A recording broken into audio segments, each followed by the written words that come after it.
कोतपुर रे अष्टप्रहर और नाम संकीर्तन। जाजपुर जिला धर्मशाला ब्लॉक अधीनस्थ कोतपुर ग्राम में 3 दिन धरी अष्टप्रहर और नाम संकीर्तन महासमारोह पालित हो जाइए। एथिरे प्राय आखपाख पंचायत 10टी संकीर्तन मंडली जोग देते। प्रथम दिन शुभाधिवेश, द्वितीय दिन नामयज्ञ एवं तृतीय दिन नगर भ्रमण होता। सरकार कोविड नियम को आखि आगे रखी अति श्रृंखलार सह यह अष्टप्रहर होता। एथिरे कोतपुर समस्त ग्रामवासी सहयोग समापन करा जायतिला।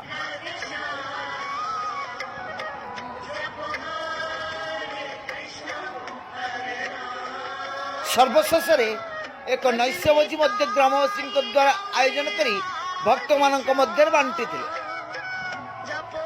धर्मशाला पुष्पिता राउत रिपोर्ट, उत्कल ओडिया।